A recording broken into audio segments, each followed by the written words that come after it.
ፍሪዳ ስታስተናግድ ያየችው ባለሀብት ላይ ቀልቧ ወድቋል። ተዋውቀው ወደሱ ደሴት እንዲሄዱ ይጋብዛታል። በዚያ ሲያዝናናት ይከርማሉ። ማታ ማታ ባለሀብቶቹ ሲጫወቱባቸው ያድራሉ። ፍሪዳ እና ሌሎቹ ሴቶች ማታ ማታ ምን እንደሚፈጠር በፍጹም አያስታውሱም። ነገ ለነሱ አዲስ ቀን ነው። ደሴቱ ላይ በፍጹም ስልካቸው ማግኘት አልቻሉም። ሰውነታቸው ይቆስላል፣ ግን ምንም አያውቁም። በመጨረሻም ፍሪዳ የሆነውን ታስታውሳለች። ለማምለጥ ስትጥር ምን ይፈጠራል? አብራችሁን ቆዩ። ሰላም፣ ከሁሉ ፊልም ነን።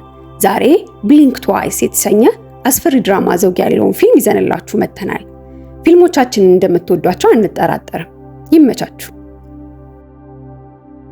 ፊልማችን ሲጀምር ፍሪዳ የተባለች ወጣት ሴት እንመለከታለን። ፍሪዳ የእንስሳ ቅርጾችን ጥፍር ላይ በመሳል ትታወቃለች። ስራዋ ግን አስተናጋጅነት ነው። ከዚያም ስላተር ኪንግ እንተዋወቃለን። ቃለ መጠይቅ እየሰጠ ነው። ከዚህ በፊት ስላሳየው ያልተገባ ድርጊት። ስላተር የቴክ ካምፓኒ ሲኢኦ ነው። በገለጻው ላይ የራሱን ምግብ የሚያመርትበትና ዶሮ የሚያረባበት ደሴት እንደገዛ ገልጿል። ይህንን ያየችው ፍሪዳ እሱ ላይ ፍላጎት አሳድራለች። ስለዚህም ስለሱ በይበልጥ ኢንተርኔት ላይ መረጃዎችን ትሰበስባለች። በተጨማሪም ፍሪዳ በተጨናነቀው ህይወቷ ላይ ትበሳጫለች። መዝናናት እንዳለባት ትናገራለች። ከቀናት በኋላ እሷና አብራት የምትሰራው ጄስ በአስተናጋጅነት ለማገልገል ወደ ስላተር ዓመታዊ በዓል ይሄዳል። አለቃዋ ፍሪዳ ባለፈው ዓመት ስላተርን ለማናገር ያደረገችው ጥረት አሁን እንዳይደገምና የሚያስቀጣ መሆኑን በማስጠንቀቅ ይነግራታል። ይቅርታ ጠይቃ የጥፍር ስራዎቿን እንደሚያደንቅ ሊነግራት እንደመጣ ትነግረዋለች። ነገር ግን አለቃዋም በዚህ ጊዜ እንዳይደገም ይነግራታል። ሁሉም እንግዶች ተሽቀርቅረው በቦታቸው ላይ ተገኝተዋል። በስራ ላይ ሆና ፍሪዳ ቀስ እያለች ስላተርን ትመለከታለች። በኋላም ጄስ 2 ቀሚሶችን ከሳጥን ውስጥ ሰርቃ ወደ አዳራሹ እንዲሄዱ ታደርጋለች። ከዚያም ከቪአይፒ እንግዶች ጋር ተደባልቀው ወደ ፓርቲው ይገባሉ። ብዙም ሳይቆይ ፍሪዳ ስላተርን ከሩቅ ተመልክታ ወደሱ መራመድ ትጀምራለች። ግን በድንገት ከአስተናጋጁ ጋር ተጋጭታ ትወድቃለች። በዚህ አስጨናቂ ጊዜ አንድ እጅ ሊረዳት ይዘረጋል። እሱም ስላተር ነበር። ሁለቱም ራሳቸውን ካስተዋወቁ በኋላ ስላተር በዙሪያው ያሉትን ሰዎች ማስተዋወቅ ይጀምራል። በመጀመሪያም ቴራፒስቱ የሆነውን ዶክተር ሪችን ትተዋወቃለች። ፍሪዳ ዶክተሩ ችግር ላይ እንዳለች ለመግለጽ አይኑን 2 ማርገብገብ እንዳለበት ተናግራ ትቀልድበታለች። ከዚያም ስላተር ከልጅነት ጓደኛው ኮዲ ጋር ያስተዋውቃታል። እንዲሁም ከጠባቂው ስታንና ቀኝ እጁ ከሆነው ቪች ጋር ትተዋወቃለች። ይህን ተከትሎ የፍሪዳ ምሽት ወደ ሳቅና ከፍታ ተቀየረ። ከምትወደው ሰው ጋር ጊዜ እያሳለፈች ነው። በዚህ ጊዜ ረዳቱ ስቴሲ መታ ወደ ደሴቱ መሄድ እንዳለባቸው ትናገራለች። ሁለቱ በሐዘን ይለያያሉ። ሴቶቹ ተደጋግፈው ማውራት ይጀምራሉ። ሳይታሰብ ስላተር ተመልሶ ወደ ደሴቱ አብረው እንዲሄዱ ይጋብዛቸዋል። ግብዣውን ይቀበላሉ። በሚቀጥለው ትዕይንት መላው የስላተር ቡድን ዶክተር ሪችን ጨምሮ ወደ መዳረሻቸው ደሴት ይደርሳሉ። በዚያ ፍሪዳ የቦታውን እርጋታ ትመለከታለች። ከዚያም ስቴሲ ሁሉንም ስልክ መሰብሰብ ትጀምራለች። ምክንያቱ ደግሞ እረፍታቸው በስራ ጉዳይ እንዳይረበሽ ነው። ሁሉም በደስታ ተስማምተው ይሰጣሉ። ጄስ ግን ደስተኛ አልነበረችም። ስላተር ፍሪዳን በልብስ ወደ ተሞላው ቅንጡ ክፍል ይወስዳታል። እሱ ከወጣ በኋላ ገላዋን ታጥባ ክፍል ውስጥ ያገኘችውን ሽቶ ትቀባለች። ልትቀይር ስትሄድ አንዲት አሮጊት ሴት ወደ እሷ ተጠግታ ታውቃት እንደሆነ ትጠይቃታለች። ቀዩ ጥንቸል ብላ ትጠራታለች። ፍሪዳ ተወዛግባ ምን ማለት እንደሆነ ትጠይቃለች። ምላሽ ሳትሰጣት ትሄዳለች። በኋላም ፍሪዳ ወደ ውጪ ወጥታ ጄስን ታገኛታለች። በመጨረሻው ሰዓት ተጋብዘው ይህ ሁሉ ነገር መኖሩ አስገርሟቸዋል። ከዚያም ሌሎች እንደነሱ የለበሱ ሴቶችን ይቀላቀላሉ። ተሰብስበው ወደ መዋኛ ገንዳው ይሄዳሉ። በዚያ ፍሪዳ ከስታለር ጋር በአይን እያወራች ሳራ በመሃል ትገባለች። ሳራ ስታለርን ለማሽኮርመም ትሞክራለች። ነገር ግን ሙሉ ትኩረቱን ፍሪዳ ላይ አድርጓል። ይህን ተከትሎ ስታለር ለፍሪዳ ቦታውን ማስጎብኘት ይጀምራል። ከዚያ ሽቷቸው የተሰራበትን ቅጠል ያሳያታል። በተጨማሪም ደሴቱ በእፉኝቶች እንደተጠቃና ሰራተኞቹ ለማጽዳት እየሞከሩ እንደሆነ ይነግራታል። ስታለር ከ10 ዓመቱ በፊት ስለነበረው ህይወት ምንም እንደማያስታውስ ይነግራታል። ለዚያም ነው ዶክተር ሪች ጋር የሚታየው። ፍሪዳ አንዳንዴ ነገሮችን መርሳት ስጦታ እንደሆነ ትናገራለች። በጉብኝታቸው መሃል ረዳቱ ስቴሲ ብዙ ቀይ ዘንቢሎችን ተሸክማ ያገኟታል። በዚያ ምሽት ሁሉም በጠረጴዛ መመገቢያው ላይ ተሰብስቧል። ጀነሬተሩ እየሰራ ስላልሆነ ጠረጴዛው በሻማ ተሞልቷል።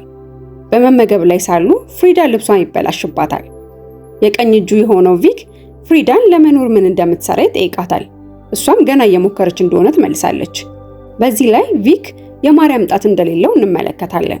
ስላተር እንዴት እንዳጣው ሲጠይቀው መልስ አልሰጠም። በምትኩ ትንሽ ጠርሙስ አውጥቶ የሚያደነዝዙ መድኃኒቶችን ምላሳቸው ላይ ጠብ ማድረግ ይጀምራል። ከዚህ በኋላ ቡድኑ በደስታ ይዋኛል። እርስ በርሳቸው መሳሳቅ ይጀምራሉ። ሁሉም ነገር ሰላም ካለፈው በኋላ ፍሪዳ ልብሷ ላይ የነበረውን ቆሻሻ እንደጠፋ ትመለከታለች። እንግዳ ነገር ቢሆንም ብዙም ማጤን አላሰበችውም። በሚቀጥሉት ቀናት ተመሳሳይ ድርጊትን ይፈጽማሉ። ሻምፔን ይጠጣሉ፣ ቀን ቀን ይዋኛሉ፣ ማታ ማታ ደግሞ ተመግበው አደንዛዥ እጾችን ይወስዳሉ።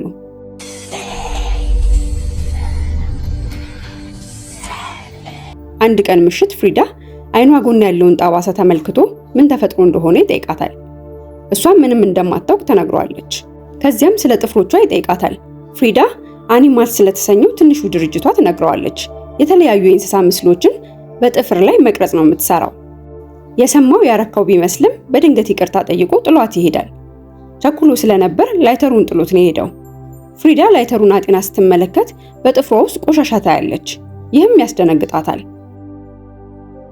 በማግስቱ ጠዋት ፍሪዳ ላይተሩን ለመመለስ ስትሄድ ከዶክተር ሪች ጋር የነበረውን ሕክምና ጨርሶ ሲወጣ ታገኘዋለች። ፍሪዳ ዶክተሩን ሰላም ብላ ሆቴል ውስጥ እንደተዋወቁና ስለ አይን ብልጭታውም የቀለደችውን ታስታውሰዋለች። ዶክተሩም በፈገግታ ቀይ የስጦታ ዘንቢል ሰጥቷት ይሄዳል። አንድ ምሽት ሁሉም በመዝናናትና በመጨፈር ላይ ናቸው። በድንገት ጩኸት ይሰማሉ። ጄስ በእባብ ተነድፋ ነበር። ስላተር እባቡን በቢራ ጠርሙስ ቀጥቅጦ ይገለዋል። ለጄስም ገዳይ እንዳልሆኑ ይነግራታል። ቢሆንም ጄስ ድግሱን አቋርጣ ስልኳን ተቀብላ መውጣት ትፈልጋለች። እንግዳ የሆነ ባህሪ ሰዎቹ ላይ ተመልክታለች።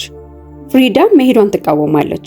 እንዲሁም ለመዝናናት የሚፈልጉበት ጊዜ ይሄ እንደነበር ትነግራታለች። በመጨረሻም ጄስ ለመቆየት ትስማማለች። በኋላም ጄስ ብቻዋን ሆና ከአፍንጫ ደም ይፈሳል። በቀጣዩ ቀን ጠዋት ፍሪዳ ቀኗን በመታጠብና ሽቶ በመቀባት ትጀምራለች። እየተራመደች ከክፍሉ ስትወጣ ቀይ የስጦታ ዘንቢል መንገዷ ላይ ወድቆ ታያለች። በጥርጣሬና በጉጉት ፍሪዳ ፊት ለፊት ወዳለው ክፍል ትገባለች። በውስጡም ብዛት ያላቸው ቀይ ዘንቢሎች ተቀምጠው ታያለች። ወዲያው አሮጊቷ መታ ቀዩ አጥንቸል ብላ በድጋሚ ትጠራታለች። በዚያው የያዘችውን አረንጓዴ መጠጥ ትሰጣታለች። ሊያስመልሳት ይታገላታል። የጠጣችው ፈሳሽም በደሴቱ ላይ ከተሰበሰቡት እባቦች ያወጡት ፈሳሽ እንደሆነ ትነግራታለች። ፍሪዳ በጭንቀት ክፍሉን ለቃ ትወጣለች። በቀጣዩ ትዕይንት ፍሪዳ በህልሟ ጄስ በእጇ ቢላ ይዛ የት መደበቅ እንዳለባት ስትጠይቃት ታያለች። ፍሪዳ ከእንቅልፏ ስትነሳ ጥሩ ስሜት አልተሰማትም። አኳኋኗ የሳራን ቀልብ ይስባል። ብሩስ አይኑ ላይ ስለደረሰበት ጉዳት ያወራቸዋል፣ ግን ማንም ትኩረት አልሰጠውም። በተጨማሪ የጄስ በዛ ለመኖር ማንም ትኩረት አልሰጠውም። ቁርስ ከበሉ በኋላ ወንዶቹ አሳ ለማጥመድ ይሄዳሉ። ሴቶቹ እዚሁ ናቸው። ከሴቶቹ አንዷ የጄስን ላይ ታወጣለች። ይህም ፍሪዳ ስለሷ እንድታስታውስ ያደርጋታል። ጄስ የሚባል ስም ሰምተው አያውቁም። ፍሪዳ በድንጋጤ ጄስ ወዳረፈችበት ክፍል ትሄዳለች። እቃዎቹ ተሸፍነው እንደተቀመጡ ናቸው። በዚያ ኖሮ አታውቅም። ፍሪዳ ወደ ክፍሏ ስትመለስ ከመስታወቱ ኋላ ቢላዋ ታገኛለች። ወዲያው ሳራ ወደ ክፍሉ የጄስን ላይተር ይዛ ትመጣለች። ፍሪዳ ጄስ በዚያ እንደነበረች ትነግራታለች። ሳራ ደግሞ የሚባል ሰው አይታ እንደማታውቅ ነው። ከዚያም ፍሪዳ አስፈሪ ነገሮች እየተከሰቱ እንደሆነ ትነግራታለች። ለምሳሌ ሁሌም ጠዋት ስትነሳ ጥፍሯ ስር ጭቃ ታገኛለች። ሳራም እጇ ላይ ያለውን ትልቅ ጠባሳ ታሳያታለች። ከየት እንደመጣ ግን አታውቅም። ጨምራም በዚህ ቡድን ውስጥ ኮዲን ብቻ በቡና መሸጫ ውስጥ እንደምታውቀው ትነግራታለች። ይህም ሁለቱም ሴቶች በወንዶቹ ተጠምደው ለመጫወቻነት እንደመጡ እንዲያስተውሉ ያደርጋል። ቀጥላ ፍሪዳ በስጦታ ዕቃ ስለተሞላው ክፍል ነግራት ወደዚያ ያመራሉ። ሽቶውን ሲመለከቱ የማስታወስ አቅማቸውን የሚቀንስ ንጥረ ነገር እንዳለው ያያሉ። ፍሪዳ ነገሮችን ማስታወስ የጀመረችው አሮጊቷ የሰጠቻትን የእባብ ፈሳሽ ከጠጣች በኋላ እንደሆነ ታስታውሳለች። ወዲያው ፍሪዳ ሌላ የእባብ መርዝ ጠርሙስ አምጥታ ትጠጣዋለች። ከዚያም ከተኪላ ጋር ቀላቅለው ትውስታቸው እንዲመለስ መጠጣት ይጀምራሉ። ባሉበት ስቴሲ ትቀላቀላቸዋለች። መጠጡን ቀምሳ ትጫወታለች። በዚያው ወንዶቹ በቅርብ እንደሚመለሱ ትነግራቸዋለች። ሰዓታቸው እያበቃ ስለሆነ ፍሪዳ የስታለር የግል ክፍል ውስጥ ገብታ ስልኮቹን መፈለግ ትጀምራለች። ብዙም ሳይቆይ ሳራ ይነስራታል። ጄስ ከመጥፋቷ በፊት እንደነሰራት። ወንዶቹ ሲደርሱ ስላተር ፍሪዳ የት እንደሆነች ይጠይቃል። ሳራ ቀለል አድርጋ ክፍሏ ውስጥ እየተስተካከለች እንደሆነ ትነግረዋለች። ፍሪዳ የስታለርን ሳጥን ከፍታ ስልኮቹን ትፈልጋለች። በፍጥነት ታገኘዋለች፣ ግን ሳራ ምልክት ስትሰጣት ሁሉንም ትመልሳለች። በዚያ ጊዜ ከእጇ ወድቆ ብዙ ፎቶዎች ይበተናሉ። ስታያቸውም ቀይ ስጦታ ዘንቢል የያዙ የተለያዩ ሰዎች ናቸው። ከቆይታ በኋላ ስላተር ወደ ክፍሉ ገብቶ ከመሳቢያው ጠብታ ያወጣል። ጠረጴዛ ስር እንደተደበቀች በፍጹም አላወቀም ነበር። ከዚያ ማስታወስ ስትጀምር አፍንጫዋ ይደማል። ስታስታውስ እሷና ሌላ ሴት ታስረው ወለሉ ላይ በወንዶች ሲሰቃዩ ታያለች። ጄስ የነደፋት የእባብ መርዝ ሁሉንም እንድታስታውስ ስለረዳት ስላተር አንገቷን ቆርጦ ይገድላታል። ይህ ፍሪዳን ያስደነግጣታል። ቀጥታ ወደ ሳራ ሄዳ ጄስ ላይ ምን እንደተፈጠረ ትነግራታለች። እጣቸው ይሄ እንደሆነ ያወቁት ሴቶች ምንም እንዳልተፈጠረ ማስመሰል ይጀምራሉ። በዚያ ምሽት እራት ላይ የፍሪዳ የማስታወስ ችሎታ እየጠራ ይመጣል። ሁልጊዜ አንድ ወንድ እንደሚያገኛቸው ታያለች። ትውስታቸውን ለማጥፋት ደግሞ ሽቶን ይጠቀማል። ፍሪዳ ዶክተሩን በቅርብ አብሯት እንደተኛ ታስታውሳለች። የሱን ማንነት ማወቋ አበሳጭቶታል። ይህንንም ታያለች። አስቸጋሪው ነገር ትውስቷ ፍሪዳን እንዳታስመስል እንቅፋት እየሆነባት ነው። ከዚያም ድፍረቷን ሰብስባ መደነስ ትጀምራለች። ወዲያው ሳራ ትቀላቀላታለች። ሁሉም ተነስተው ምሽቱን ወደ ሞቅታ ይለውጡታል። በድንገት ደስታው በአንድ ጩኸት ይቆማል። ከሚላ ናት። ሁሉንም ነገር አስታውሳለች። በያዘችው መፍቻ ቶምን ደጋግማ ወግታ ትገለዋለች። ስታለር ቢያስጥላትም ያድነው አልቻለም። በተጨማሪም የሄዘር ትውስታ ተመልሷል። እሷም ቪክን ማሳደር ጀምራለች። ውስጥ ሳራ የኮዲን እጅ ተወጋዋለች። ጥቃቱን ስትቀጥል ያመልጣታል። ቆይቶ ሄዘር ቪክን ይዘው በቼዝ ቦርድ ትቀጠቅጠዋለች። ከዚያ ግን ጠባቂው ስታን ተኩሶ ይገድላታል። ስታን ፍሪዳን ከሩቅ ተመልክቶ ያሳዳታል። ወደ ጫካው ትሮጣለች። ነገር ግን ደርሶባት ሊተኩስባት ይዘጋጃል። ሳራ ደርሳ በድንገት ከኋላ መታ ጭንቅላቱን በድንጋይ ደብድባ ትገድለዋለች። ይህ በእንዲህ እንዳለ ስላተር ጉዳት የደረሰበትን ቪክ ወደ ግል ቪላው ያስገባዋል። ሉካስ ምንም እየተፈጠረ ያለው ነገር ሊገባው አልቻለም። እሱም እንደ ሴቶቹ ሽቶ እየተቀባ ነበር። ቢሆንም ስላተር መልስ ሳይሰጠው የከሚላን አንገት ረግጦ እንድትሞት ያደርጋታል። በቤት ውስጥ ፍሪዳ ቢላ በመፈለግ ላይ ሳለች ስቴሲ ትውስቷ ተመልሶ ተጨንቃ ታገኛታለች። ቢሆንም ከሌሎቹ በተለየ ሁኔታ ስቴሲ ሽቶን የምትቀባው በፍላጎቷ ነበር። ይህ እንዲፈጠር ምክንያት የሆነችው እሷ እንደሆነች በመወንጀል ልትገላት ትሞክራለች። በትግላቸው ወቅት ጀግናችን የስቴሲን ደረት ወቅታ ትገላታለች።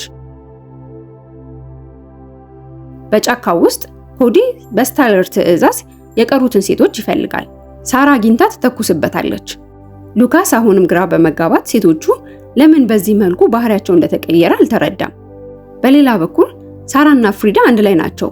ፍሪዳ በፎቶዎቹ ውስጥ የራሷን ፎቶ ታገኛለች። ከዓመት በፊት የተነሳ ነው። የሚያስደነግጠው ፍሪዳ ከዓመት በፊት በዚህ ቦታ መኖሯ ነው። ከዚህ ተምረው ሴቶቹ በእጃቸው ሽጉጥና ቢላዋ ይዘው ወደ አጥቂዎቻቸው ይሄዳሉ።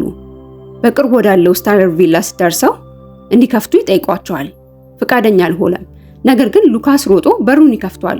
እሱም ተተኩሶበት ይሞታል።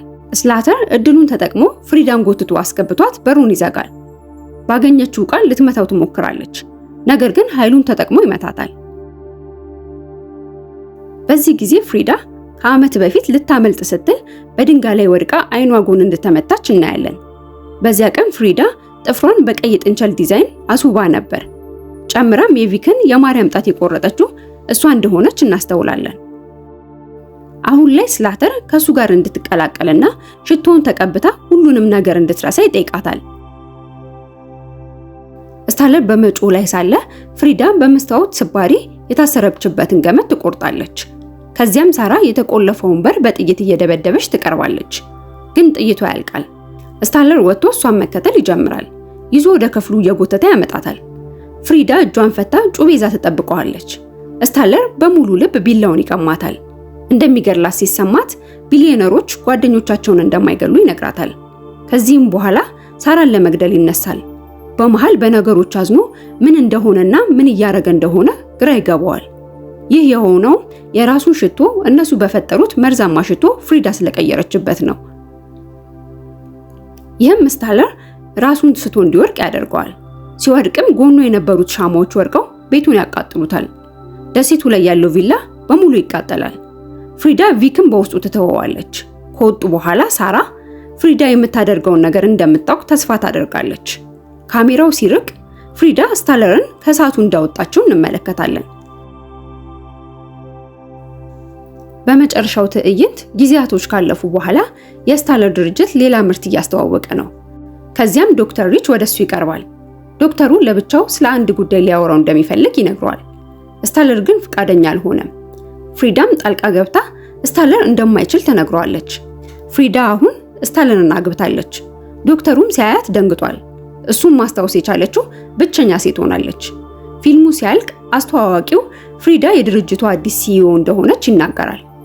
እሺ ጋይስ፣ ቪዲዮ እንደተመቻችሁ አልጠራጠርም። ሰብስክራይብ እንዳይረሳ።